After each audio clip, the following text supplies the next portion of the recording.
Hello friends. कल छत्तीसगढ़ बेरोजगारी भत्ता का ऑफिशियल जो नोटिफिकेशन है वो आया है। तो आज मैं आपसे ये जो तीन बेसिक पॉइंट्स हैं कि योजना के क्या मापदंड रहने वाले हैं, क्या क्राइटेरिया होने वाला है, बेरोजगारी भत्ता की अपात्रता शर्तें, कौन कौन लोग हैं जो अपात्र हैं जिनको बेरोजगारी भत्ता नहीं मिल सकता, मतलब इन एलिजिबिलिटी के लिए क्या कंडीशन है ये देखेंगे। और जो थर्ड पॉइंट है, बेरोजगारी भत्ते की स्वीकृति की प्रक्रिया क्या है, ये जो प्रोसेस है, किस प्रोसेस के थ्रू किसी बेरोजगार को भत्ता मिलेगा, ये तीन पॉइंट्स को हम लोग देखेंगे। तो चलिए स्टार्ट करते हैं आज का वीडियो। तो ये रहा हमारा ऑफिशियल नोटिफिकेशन जो कल जारी हुआ है। तो इसको रीड करने का प्रयास करते हैं कि इसमें क्या क्या कंडीशंस दी गई है। तो जो पहला हमारा हेडिंग था कि क्राइटेरिया क्या है, किस क्राइटेरिया के तहत बेरोजगारों को बेरोजगारी भत्ता दिया जाएगा, मतलब योजना का ये जो मापदंड है, सबसे पहले ये पढ़ने का प्रयास करते हैं। तो इसमें जो पहला पॉइंट है, इस पहला पॉइंट में ये लिखा हुआ है कि जो भत्ता है ना वो इनिशियली मतलब प्रथमतः 1 वर्ष के लिए दिया जाएगा। किसी भी कोई भी बेरोजगार है जो अप्लाई करेगा उसको 1 वर्ष के लिए ये बेरोजगारी भत्ता दिया जाएगा। और गवर्नमेंट का ये ट्राई रहेगा कि विद इन 1 ईयर, इस 1 वर्ष के भीतर में उसको रोजगार दिया जाए।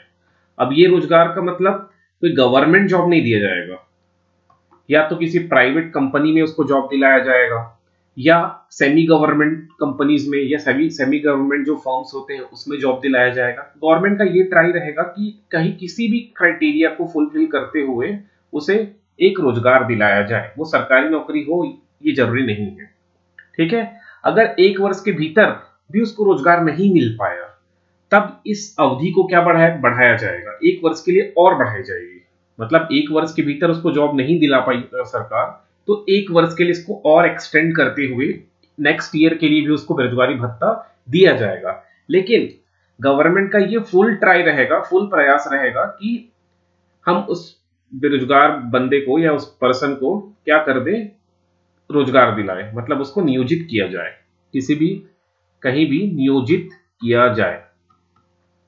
अगर सरकार किसी प्राइवेट कंपनी में, सपोज एग्जांपल में बोल रहा हूं, किसी प्राइवेट कंपनी में उसको नियोजित कर देती है और मान लो उसकी महीने की सैलरी अगर 10,000 रुपए उस प्राइवेट कंपनी से उसे मिलेगा, ऐसे तय किया गया।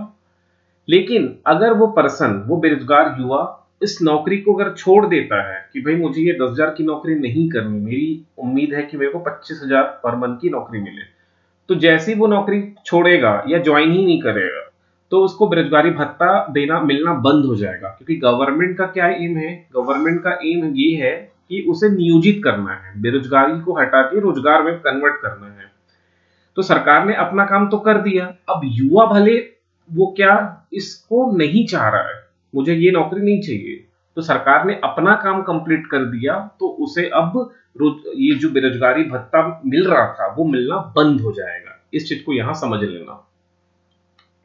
मतलब आपको फर्स्ट पॉइंट क्लियर हो चुका है कि सरकार आपको रोजगार दिलाएगी। अगर आप जॉब करते हो तो ठीक है, अगर नहीं करते हो तो भी ठीक है। वो दोनों कंडीशन में, अगर आप जॉब ज्वाइन करते हो तो आपको बेरोजगार भत्ता मिलना बंद हो जाएगा, अगर आप ज्वाइन नहीं करते हो तो भी आपको बेरोजगारी भत्ता नहीं दिया जाएगा। ये फर्स्ट पॉइंट में कहा गया है।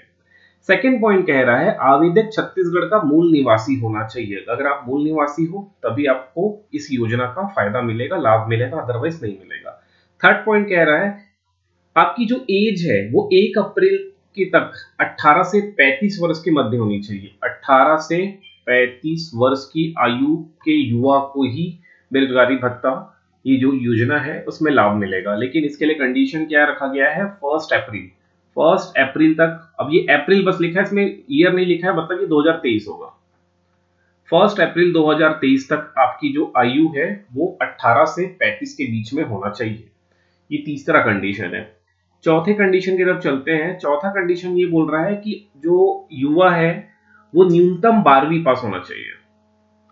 यहाँ पर क्लियरली लिख दिया है कि जो युवा है वो न्यूनतम 12वीं पास होना ही चाहिए, तभी आपको ये जो स्कीम है, ये जो योजना है इसके अंतर्गत आपको लाभ मिलेगा, अदरवाइज नहीं मिलेगा।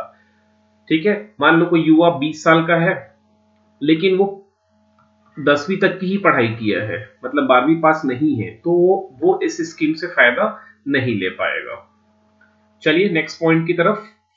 फोर्थ पॉइंट है, फोर्थ पॉइंट बहुत इंपॉर्टेंट है। आवेदक मान्यता प्राप्त, फोर्थ हो गया, फिफ्थ पॉइंट की तरफ चलेंगे। जिला रोजगार एवं स्वरोजगार मार्गदर्शन केंद्र में पंजीकृत हो एवं आवेदक के वर्ष के 1 अप्रैल को हायर सेकेंडरी अथवा उससे अधिक योग्यता में उसका रोजगार पंजीयन न्यूनतम 2 वर्ष पुराना हो। ये सबसे इंपॉर्टेंट है, अब इसको ध्यान से समझना। इसमें क्या बोला जा रहा है, जो फिफ्थ पॉइंट है वो ये कहता है कि 1 अप्रैल 2023 से ये चालू होने वाला है। नेक्स्ट फाइनेंशियल ईयर यहीं से स्टार्ट होता है 1 अप्रैल से।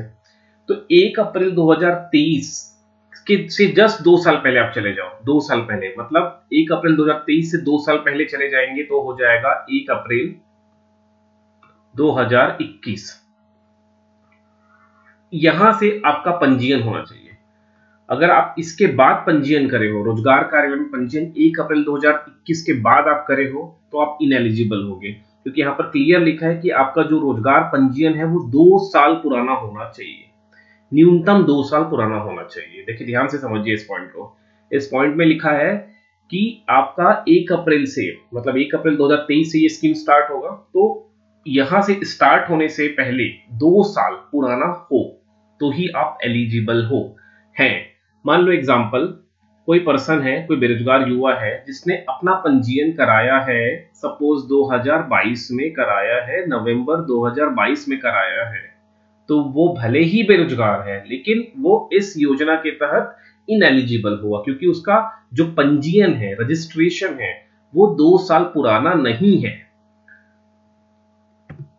मतलब सरकार किसी ना किसी तरीके से जो पॉजिटिव पोर्शन है इस योजना का वो अपने पास रखी हुई है। वो नहीं चाहती कि सबको ये योजना से लाभ हो।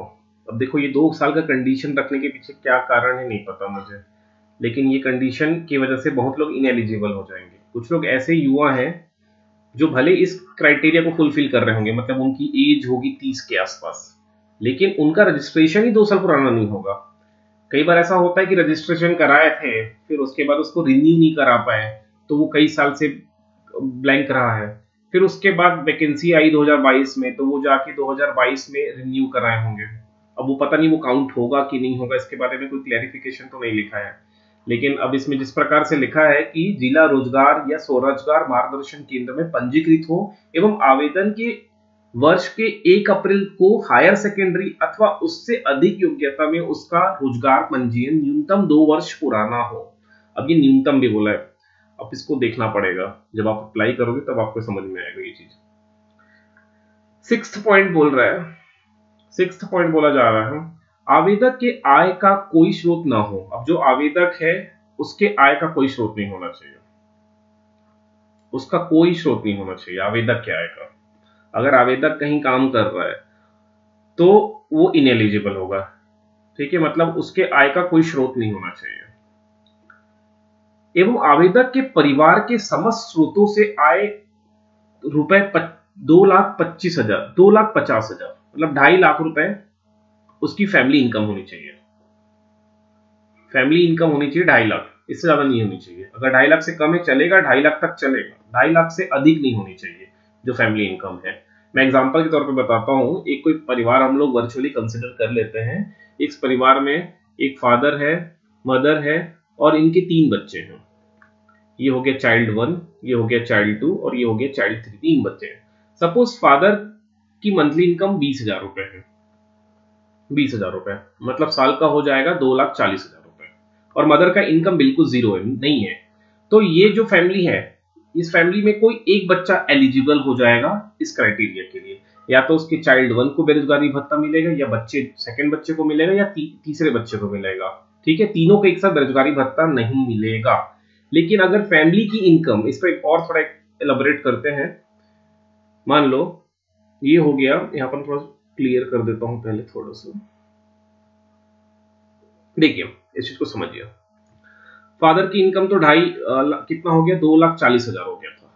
अब उसकी मदर है, उसकी इनकम भी है और उसका इनकम सपोज 1,50,000 है, तो इसको मिला दोगे तो ज्यादा हो जाएगा, 3,90,000 हो जा रहा है। तो फैमिली इनकम 3,90,000 हो गया, तो ये तो 2.5 लाख को एक्सीड कर गया, मतलब उससे ज्यादा हो गया, अधिक हो गया। तो इस योजना से आपको लाभ नहीं मिलेगा। ठीक है, मतलब फैमिली की इनकम, और फैमिली में क्या क्या अकाउंट है, देखो फैमिली में है पति पत्नी, आश्रित बच्चे एवं आश्रित माता पिता, इन सबको इंक्लूड किया गया है फैमिली में, पति पत्नी एवं आश्रित बच्चे एवं आश्रित माता पिता। सो इस क्राइटेरिया को फुलफिल करना भी थोड़ा सा असंभव है। समस्त आय के स्रोतों से बोला जा रहा है। अब इसमें एग्रीकल्चर इनकम इंक्लूड है कि नहीं, ऐसा बिल्कुल नहीं लिखा है, मतलब एग्रीकल्चर इनकम भी इंक्लूड होगा। अब नोटिफिकेशन में ये लिखा नहीं है। चलिए आगे देखिए, नेक्स्ट पॉइंट की तरफ चलते हैं। मतलब ये तो हो गया, मतलब ये जो जो 5th पॉइंट है और 6th पॉइंट काफी फंसाने वाला चीज है। एक तो 2 साल पुराना आपका हो, अब 2 साल पुराना भी है और फैमिली की इनकम 2.5 लाख से ज्यादा है तो नहीं मिलेगा बेरोजगारी भत्ता, और 2.5 लाख तो बहुत कॉमन है यार। चलिए नेक्स्ट पॉइंट की ओर बात करता हूं मैं। लेकिन अगर इनकम ऐसा है, वो इनकम जैसे कोई ट्यूशन पढ़ा रहा है, मैं एग्जांपल लेता हूँ, कोई ट्यूशन पढ़ा रहा है, कोई आवेदक है, बेरोजगार है और वो ट्यूशन पढ़ा रहा है। अब वो ट्यूशन पढ़ा रहा है तो उसको वो इनकम तो घोषित होता नहीं है कि आपकी आय आ रही है, तो अप्लाई कर सकते हो। मैं एग्जांपल बता रहा हूँ, जैसे कोई पर्सन है, अब वो ट्यूशन पढ़ा रहा है, और उसकी मंथली इनकम सपोज मैं ज्यादा ही मान के चल रहा हूँ 25,000 रुपए, 25,000 रुपए मंथली इनकम है, ये पर मंथ का है, मतलब साल का हो जाएगा 3 लाख रुपए। लेकिन ये इनकम कहीं वो घोषित तो नहीं कर रहा है, घोषित नहीं कर रहा है, दिखा नहीं रहा है कि मेरी इनकम 3 लाख रुपए आ रही है। ये तो इनफॉर्मल सेक्टर से आ रहा है, ना, फॉर्मल से नहीं आ रहा है। तो ये 3 लाख रुपए आ रहा है कि नहीं आ रहा है सरकार को नहीं पता, तो फिर उस कंडीशन में वो एलिजिबल हो जाएगा। लेकिन अगर वो 3 लाख रुपए किसी प्राइवेट फॉर्म से भी, मतलब कोई गवर्नमेंट प्राइवेट स्कूल में जॉब करके पा रहा है, तो प्राइवेट स्कूल में जॉब करके पा रहा है तो उसकी सैलरी बनेगी, सैलरी स्लीप बनेगी, सैलरी उसके अकाउंट में आएगी, तो फिर वो इनएलिजिबल हो जाएगा। ठीक है, ये चीज कंडीशंस है। और एक फैमिली इनकम, ये 2 चीज में इंसान फंसेगा। अब अपात्रता की शर्तें पढ़ लेते हैं। यहां तक किसी को डाउट होगा तो कमेंट कर देना। इसके बाद हम लोग इसमें क्या अपात्रता की शर्तें हैं इसको भी देख लेते हैं। सो पहला अपात्रता की शर्तें बोला जा रहा है, एक परिवार के एक ही व्यक्ति को बेरोजगारी भत्ता दिया जाएगा, जो मैं पहले क्लियर कर दिया। जैसे मैंने बताया, एक फादर है, मदर है और 3 बच्चे हैं, बच्चा 1, बच्चा 2 और बच्चा 3, और तीनों का एज जो है 18 से 35 के बीच में है। फैमिली की इनकम सपोज कर लेते हैं, फैमिली की टोटल इनकम 2 लाख रुपए है, फैमिली की टोटल इनकम 2 लाख रुपए है। ठीक है, जिसको हम लोग शो करते हैं, मतलब दिखाने वाला जो इनकम है, जिस इनकम जो शो होता है, फॉर्मल इनकम जिसको बोलेंगे, वो इनकम 2 लाख रुपए है। अब ये भी बेरोजगार है, ये भी बेरोजगार है और ये भी बेरोजगार है, और तीनों बच्चों का उम्र 18 से 35 के बीच है, और तीनों बच्चों ने अपना वो जो पंजीयन है उसको कराए मिनिमम 2 साल हो चुके हैं, तो भी कोई एक बच्चा ही बेरोजगारी भत्ता पाने के लिए पात्र होगा, या तो इसको मिलेगा या इसको मिलेगा या इसको मिलेगा, तीनों को नहीं मिलने वाला। ये पहला पॉइंट कहा गया है। ठीक है, किसी एक को मिलेगा। सेकंड देखते हैं, सेकंड लाइन ये कह रहा है, आवेदक के परिवार के किसी भी सदस्य को केंद्र अथवा राज्य सरकार की किसी भी संस्था अथवा स्थानीय निकाय में चतुर्थ श्रेणी या ग्रुप डी को छोड़कर अन्य नौकरी होने पर ऐसा आवेदक बेरोजगारी भत्ते के लिए अपात्र होगा। इसमें देखो क्या लिखा है, ये पॉइंट भी ध्यान से समझना। अगर आवेदक के परिवार के किसी भी सदस्य को, अगर राज्य सरकार या सेंट्रल गवर्नमेंट, इसको क्या बोलेंगे, केंद्र सरकार या राज्य सरकार के किसी भी संस्था या स्थानीय निकाय में वो अगर गवर्नमेंट जॉब में है, और गवर्नमेंट जॉब में वो ग्रुप डी के ऊपर है, मतलब ग्रुप सी हो सकता है, बी हो सकता है, ए हो सकता है, इनमें किसी भी है, तो उस परिवार में कोई भी हो ना, उस परिवार का कोई भी सदस्य, तो उसका जो बच्चा है जो बेरोजगार है वो क्या हो जाएगा, अपात्र हो जाएगा बेरोजगारी भत्ता लेने के लिए। सीधी सी बात, शॉर्ट में बोलूं, अगर कोई गवर्नमेंट जॉब में है जो ग्रुप डी से ऊपर है, सी में, बी में या ए में है, ग्रुप सी में है या ग्रुप बी में है या ग्रुप ए में है, गवर्नमेंट जॉब में है वो चाहे वो सेंट्रल गवर्नमेंट का हो या स्टेट गवर्नमेंट का हो। तो ऐसे कंडीशन में बेरोजगारी भत्ता नहीं दिया जाएगा। अगर ग्रुप डी में है कोई फैमिली मेंबर तो ये अलाउड है। इसमें लिखा है अभी आवेदक के परिवार के किसी भी सदस्य, यहाँ पर बोल रहा है पेरेंट्स की बात नहीं किया जा रहा है, किसी भी सदस्य। अब परिवार क्या होता है उसका डेफिनेशन यहाँ पर दे दिए गए। परिवार से मतलब है पति पत्नी, आश्रित बच्चे, आश्रित माता पिता, ये परिवार का मतलब है। अब परिवार के किसी भी सदस्य को अगर गवर्नमेंट जॉब है तो उसको नहीं मिलेगा बेरोजगारी भत्ता। मतलब उस परिवार का कोई सदस्य अगर गवर्नमेंट जॉब में है और कोई आवेदक है जो बेरोजगार है, उसको बेरोजगारी भत्ता नहीं मिलेगा अगर सदस्य ग्रुप सी, ग्रुप बी या ग्रुप ई में जॉब में है। अगला कंडीशन अब इसमें क्या बोला है देखते हैं। यदि आवेदक को स्वरोजगार या शासकीय अथवा निजी क्षेत्र में किसी नौकरी का ऑफर दिया जाता है परंतु आवेदक ऑफर को स्वीकार नहीं करता तो वह ऐसे आवेदक बेरोजगारी भत्ते के लिए अपात्र होगा। ये मैं ऊपर आपसे डिस्कस किया था। अगर किसी बेरोजगार को किसी प्राइवेट कंपनी में ही जॉब लगा दिया गया या ऑफर दिया गया और वो बेरोजगार उस ऑफर को ठुकरा देता है, स्वीकार नहीं करता है, तो उसको बेरोजगारी भत्ता मिलना बंद हो जाएगा क्योंकि गवर्नमेंट ने अपना काम कर दिया। चलिए नेक्स्ट। पूर्व और वर्तमान मंत्रियों, राज्य मंत्रियों, सांसद, राज्य विधानसभाओं के पूर्व या वर्तमान सदस्य, मतलब इसमें बोला जा रहा है एमएलए मतलब विधायक, एमपी मतलब सांसद, ये या तो वर्तमान में हो या इसके पहले पूर्व में रहे हो, ठीक है। या इसके अलावा और क्या बोला जा रहा है, नगर निगम के पूर्व और वर्तमान महापौर, जिला पंचायत के पूर्व और वर्तमान अध्यक्ष के परिवार के सदस्यों को बेरोजगारी भत्ता नहीं दिया जाएगा। तो कॉमन मतलब कॉमन सेंस क्या है, तो वैसे भी इनको जरूरत नहीं है। जो एक बार विधायक या सांसद या यहाँ पर जिला पंचायत अध्यक्ष बन गए भैया, वो तो वैसे ही करोड़पति बन जाते हैं उस 5 साल के पीरियड में ही। अब वो अपने बच्चों के लिए बेरोजगारी भत्ता लेके करेंगे भी क्या, ठीक है। मतलब इसमें ये कंडीशन डाला गया है कि एमएलए और एमपीस के बच्चे या उनके परिवार के सदस्य एलिजिबल नहीं होंगे। फिर अगला कंडीशन बोला जा रहा है पेंशन भोगी जो 10,000 रुपए या उससे अधिक की मासिक पेंशन प्राप्त करते हैं के परिवार सदस्य बेरोजगारी भत्ते के लिए अपात्र होंगे। ये तो बड़ा नाइंसाफी है भाई। अब किसी परिवार में का कोई मेंबर, किसी परिवार के कोई मेंबर को पेंशन मिलता है और वो पेंशन का अमाउंट 10,000 से ऊपर है, ये 10,000 या उससे अधिक है, तो उस फैमिली के सदस्य बेरोजगारी भत्ता के लिए इनएलिजिबल हो जाएंगे। तो ये क्राइटेरिया तो बैठ ही नहीं रहा भैया। 10,000 को अगर 12 से मल्टीप्लाई भी करोगे तो हो जाता है 1,20,000। मतलब उस फैमिली का अगर इनकम 1,20,000 एज अ पेंशन आ रहा है तो वो इनएलिजिबल हो जाएगा। ये तो कहाँ, मतलब ऐसा कंडीशन इस प्रकार से बनाया गया है ना कि अगर 1 लाख युवा बेरोजगार होंगे ना तो उस 1 लाख में से केवल 4-5 हजार को ही मिलेगा। कंडीशन इस तरह से सेट किया गया, ये तो बड़ा खतरनाक है। अगर पेंशन भोगी है और 10,000 से ज्यादा है तो फिर नहीं मिलने वाला। जैसे एग्जांपल, किसी के पेरेंट है, अगर वो फादर है, वो रिटायर हो चुके हैं, अब उनको पेंशन मिल रहा है और पेंशन तो 10,000 से अधिक ही मिलता है। जो इनकम जो उनके लास्ट सैलरी थी उसके हाफ ऑफ ही पेंशन के रूप में मिलता है। तो अगर सैलरी जो जॉब छोड़ रहा है तो मिनिमम 60,000 थी, 60 का आधा 30,000 के आसपास को पेंशन मिल रहा है, तो इसमें तो 10,000 मिनिमम का क्राइटेरिया रखा गया है। अगर 10,000 या 10,000 से अधिक है की मासिक पेंशन प्राप्त करते हैं तो बेरोजगारी भत्ते के लिए अपात्र होंगे। मतलब जो उनकी पेंशन है वो 10,000 से कम होना चाहिए। ये तो फिर पूरी तरह से फंसा दिए हैं, मतलब सरकार चाहती ही नहीं शायद देना आपको। चलिए, वे परिवार जिन्होंने पिछले असेसमेंट ईयर में इनकम टैक्स भरा हो उसके परिवार के सदस्य बेरोजगारी भत्ते के लिए अपात्र होंगे। जो लोग RTI, income tax return, ITR बोलते हैं, sorry, income tax return, ITR जो अप्लाई किए होंगे प्रीवियस फाइनेंशियल ईयर में, पिछले असेसमेंट ईयर में उन्होंने इनकम टैक्स भरा होगा, अगर उन्होंने इनकम टैक्स फिलअप किया होगा तो उस परिवार के सदस्य बाहर हो जाएंगे। वो तो ऐसे ही बाहर हो गए ना। ऊपर क्राइटेरिया में लिखा गया कि 2.5 लाख से इनकम क्या होनी चाहिए, फैमिली इनकम कम होनी चाहिए 2.5 लाख से कम होनी चाहिए। और फाइनेंस और इनकम टैक्स कब भरते हैं, जब फैमिली या किसी का इनकम 5 लाख से अधिक है, तो ये तो वैसे ही बाहर हो जाओगे।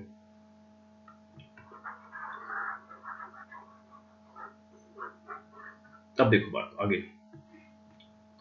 अन्य पेशेवर जैसे इंजीनियर, डॉक्टर, वकील, सीए और पेशेवर निकायों के साथ पंजीकृत आर्किटेक्ट के परिवार के सदस्य बेरोजगारी भत्ते के लिए अपात्र होंगे। अब जैसे किसी फैमिली में डॉक्टर है, इंजीनियर है, मतलब पेशेवर है जिसको बोलते हैं, सीए है, तो वो उनके परिवार के सदस्य को बेरोजगारी भत्ता नहीं दिया जाएगा। तो ये अपात्रता की कंडीशन हो गई, ये हो गई अपात्रता की कंडीशंस। अब किस प्रोसेस के थ्रू आपको ये बेरोजगारी भत्ता दिया जाएगा, इसका प्रोसेस देख लेते हैं। लास्ट के 2 पेज बचे हुए हैं। अब जो लोग ये अपात्र सूची से बाहर हैं, मतलब जो पात्र हैं, अभी आपने अपात्रता देख लिया ना, अब जो पात्र हैं वो किस प्रोसेस से ये जो भत्ता है ये पाएंगे वो देख लेते हैं। पहला बोला जा रहा है कि बेरोजगारी भत्ते की विस्तृत योजना की प्रति रोजगार विभाग तथा पंचायत एवं ग्रामीण विकास विभाग तथा नगरीय प्रशासन विभाग की वेबसाइट पर उपलब्ध रहेगी। अब जो विस्तृत योजना की जो कॉपी है, किस प्रकार से योजना दिया जाएगा, क्या प्रोसेस है, इसका जो डिटेल डॉक्यूमेंट है वो 3 डिपार्टमेंट से, रोजगार डिपार्टमेंट हो गया, एम्प्लॉयमेंट डिपार्टमेंट मतलब, और पंचायत एवं ग्रामीण विकास विभाग हो गया, और तीसरा नगरीय प्रशासन विभाग, इसकी वेबसाइट पर उपलब्ध रहेगी। और इसका प्रचार प्रसार समाचार पत्रों एवं अन्य माध्यमों द्वारा भी किया जाएगा। ठीक है, मतलब बताया जाएगा कहां कहां पर।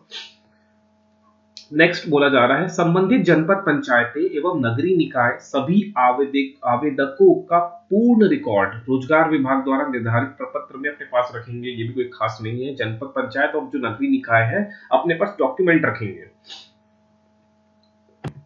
अब आगे देखिए, रिकॉर्ड अपने पास रखेंगे डिपार्टमेंट्स, ठीक है। नेक्स्ट पॉइंट ये बोला जा रहा है संबंधित जनपद पंचायत एवं नगरीय निकाय द्वारा आवेदन का परीक्षण। अब इन लोग जो जिस जनपद पंचायत में आप बिलोंग करते हो या जिस नगरीय निकाय में आप बिलोंग करते हो, वो जो डिपार्टमेंट है वो क्या करेगी, इसका परीक्षण करेगी। परीक्षण कर यह निर्णय लिया जाएगा कि आवेदक बेरोजगारी भत्ते के लिए पात्र है अथवा अपात्र है। इसका जो निर्णय है, जैसे आप अप्लाई करोगे बेरोजगारी भत्ते के लिए, तो क्या आप एलिजिबल हो या इनएलिजिबल हो, इसकी जो क्राइटेरिया है खुद चेक करेगी कौन, जनपद पंचायत। अगर आप ग्रामीण से बिलोंग करते हो, अगर आप नगरीय क्षेत्र से बिलोंग करते हो, तो नगरीय निकाय द्वारा ये किया जाएगा। पात्र आवेदकों को बेरोजगारी भत्ते की स्वीकृति संबंधित जनपद पंचायत एवं नगरीय निकाय द्वारा जारी की जाएगी एवं उनके ऑनलाइन प्रविष्टि। ये बोला जा रहा है कि अब जो पात्र आवेदक हैं, इसका जो लिस्ट है वो कहाँ, जनपद पंचायत या जिस नगरीय क्षेत्र में आप आते हैं अगर, तो नगरीय निकाय द्वारा जारी किया जाएगा। बस इतना ही लिखा है। जिन आवेदकों को जनपद पंचायतों नगरीय निकायों द्वारा बेरोजगारी भत्ता स्वीकृत किया जाएगा, अगर जनपद पंचायत पहले जांच करेगी, जांच करने के बाद अगर आप एलिजिबल पाती है वो, मतलब ये जो निकाय है अगर आपको एलिजिबल पाई, तो वो आपको बेरोजगारी भत्ता देने के लिए लिस्ट जारी करेगी। फिर उसके बाद ये जो बेरोजगारी भत्ता है आपके सीधे बैंक खाते में प्रति माह आएगा, ऐसा बोला है, मतलब ये सीधे बैंक में आएगा। इसके लिए आपको बार बार इन डिपार्टमेंट्स में जाके चक्कर लगाने की जरूरत नहीं है। अब लास्ट पेज देख लेते हैं। लास्ट पेज में क्या बोला जा रहा है, यदि बेरोजगारी भत्ता प्राप्त करने वाले किसी प्रकार का रोजगार प्राप्त, अगर जो बेरोजगारी भत्ता प्राप्त कर रहा है उसको किसी प्रकार का रोजगार मिल जाएगा, तो वो बेरोजगारी भत्ते के लिए अपात्र हो जाएगा और उसे तत्काल संबंधित जनपद पंचायत या नगरीय निकाय में सूचित करना होगा कि भैया मैं रोजगार पा गया हूं, अब मेरे को बेरोजगारी भत्ता मत देना। ये फालतू सा बात इसमें लिखा है। उसके बाद क्या लिखा है, संबंधित जनपद पंचायत नगरीय निकाय का जो हर 6 महीने में बेरोजगारी भत्ता प्राप्त करने वाले हितग्राही की जांच करेगा। अक्सर इसमें ये बोला जा रहा है कि जो जनपद पंचायत है या नगरीय निकाय जो बॉडी है वो हर 6 महीने में ये जांच करेगा कि हम जिसको बेरोजगारी भत्ता दे रहे हैं वो एक्चुअल में एलिजिबल है कि अब उसको जॉब वॉब मिल गया है। ये जांच वाच करते रहेगी डिपार्टमेंट। फिर अगर बोला, नेक्स्ट पॉइंट बोला जा रहा है, जिन लोगों को बेरोजगारी भत्ता स्वीकृत किया जाएगा उन सभी व्यक्तियों को कौशल विकास प्रशिक्षण का ऑफर दिया जाएगा। कौशल विकास का मतलब होता है आपको स्किल बनाने के लिए, आपको स्किल्ड करने के लिए ट्रेनिंग दिया जाएगा। किसी जैसे कंप्यूटर सेंटर में ट्रेनिंग दे रहे हैं, अगर कोई जैसे मजदूर वर्ग से आता है तो उनको मजदूरी की कुछ ट्रेनिंग दी जाएगी कि आप ये कर लो वो कर लो। किसी को सिलाई मशीन में सिखा के सिलाई सिखाया जाएगा। इस तरह से कौशल प्रशिक्षण के लिए ऑफर दिया जाएगा, आपको स्किल्ड बनाया जाएगा। लेकिन अगर इस कौशल प्रशिक्षण कौशल विकास प्रशिक्षण का ऑफर को अगर कोई स्वीकार नहीं करता है या उस प्रशिक्षण में भाग नहीं लेता है तो उसका बेरोजगारी भत्ता बंद कर दिया जाएगा। ये फाइनल पॉइंट था। ठीक है, तो हमारा ये आज का जो 3 पॉइंट्स थे वो कंप्लीट हुआ। इन 3 पॉइंट्स का मैंने चर्चा किया कि अपात्रता की शर्तें क्या है, मापदंड क्या था और प्रोसेस क्या था। फिर भी किसी को जो डाउट होगा वो कमेंट कर सकते हैं। चलिए फिर नेक्स्ट वीडियो में मिलेंगे।